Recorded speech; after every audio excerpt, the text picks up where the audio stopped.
also challenging for us to judge and decide which side would take over, would win. Overall, I was personally impressed with the way you tackled the topic, the motion, and also the quality of the arguments you came up with on both sides. That's one thing. And second, I was also really impressed with the logical, the structure that you used. That was extremely logical, and I don't always see at this level of law school. So that was I really appreciated that.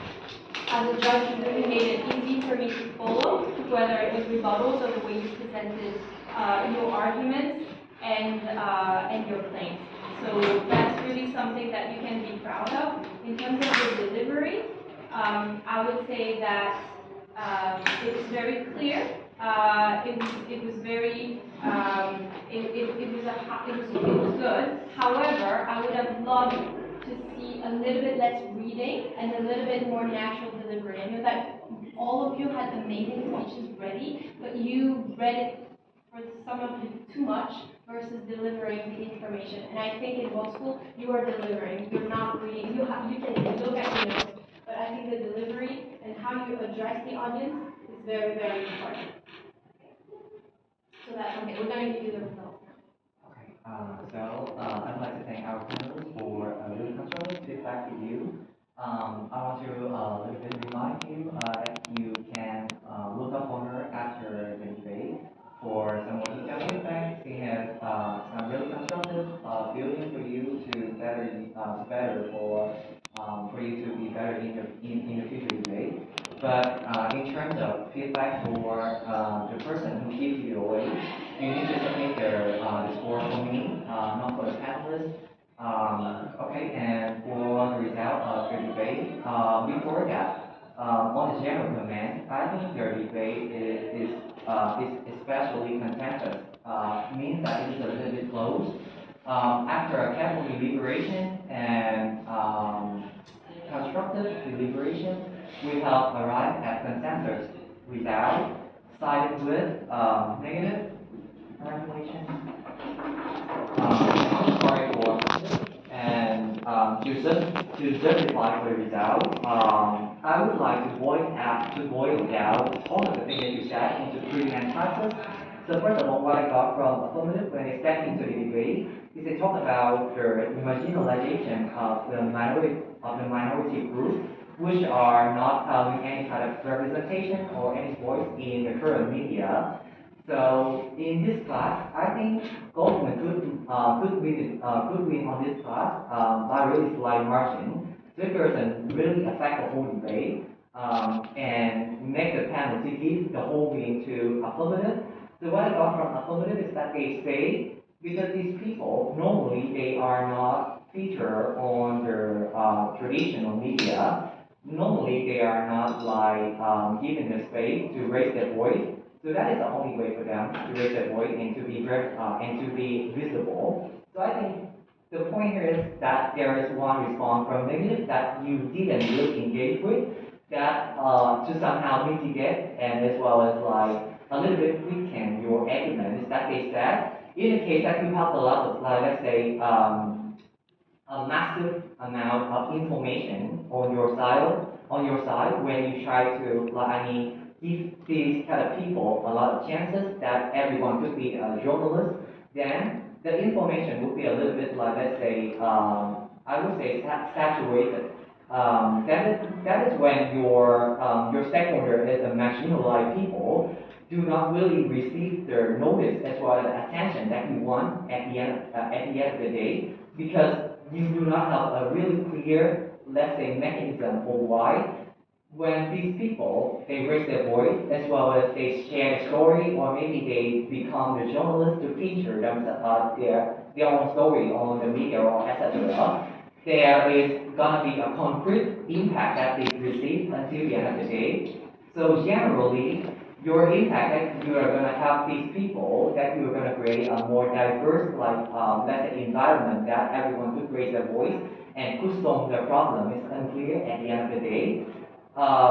in terms of the quality of the news from both sides, what I got from affirmative is that you said most of the time there are some countries that could have the cooperation control as well as government control. So that is when this kind of information is not like, let's say, neutral at all.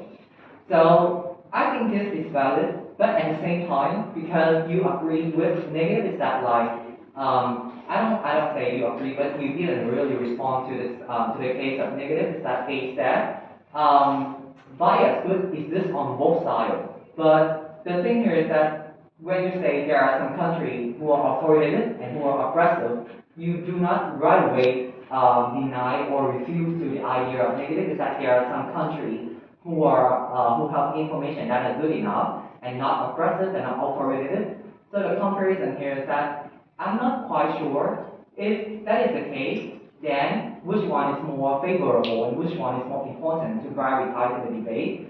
So it becomes a tie at the end of the debate because at the same time, when you also like let's say legitimize the citizen journalism in the country who are authoritative, you might as well defend and make the let's say the institution and the organization who publish the news with like let's say responsibility in the country who do not turn out to be like let's say authoritative as well as like oppressive. So I think it is a tie at the end of the day.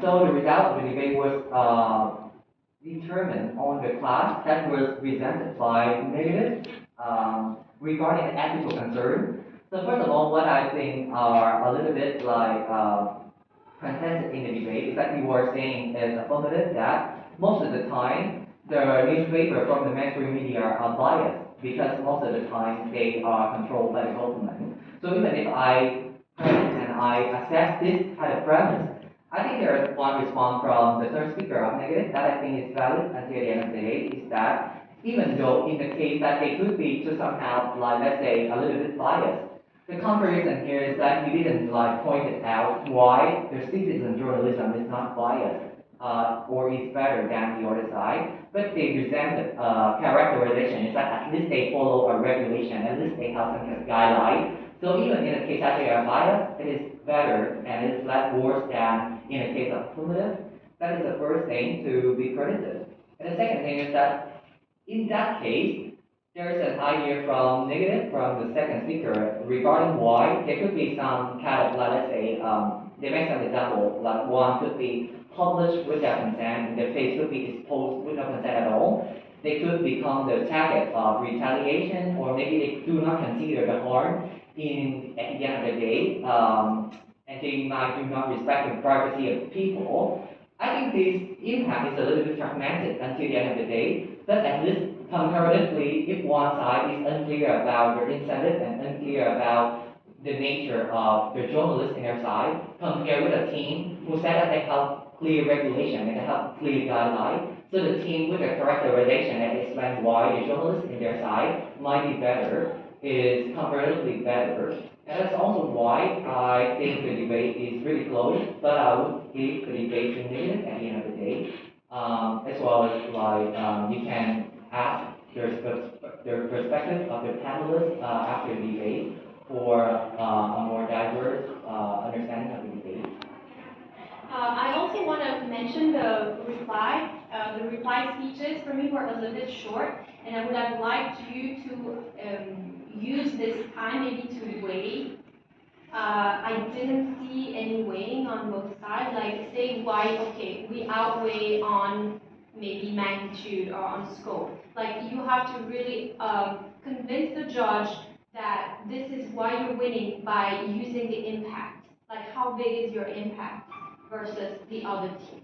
And that I think is really important to say in your reply speech, because this is the last speech that the judges will hear, and the impact, whether it's scope, so how many people, or magnitude, like how strong or how big the effect is, how many people are you affecting? And this is also something to take into consideration. Whatever topic, motion you have to deal with, weigh and think about the magnitude and the scope. How many people and how big is the effect?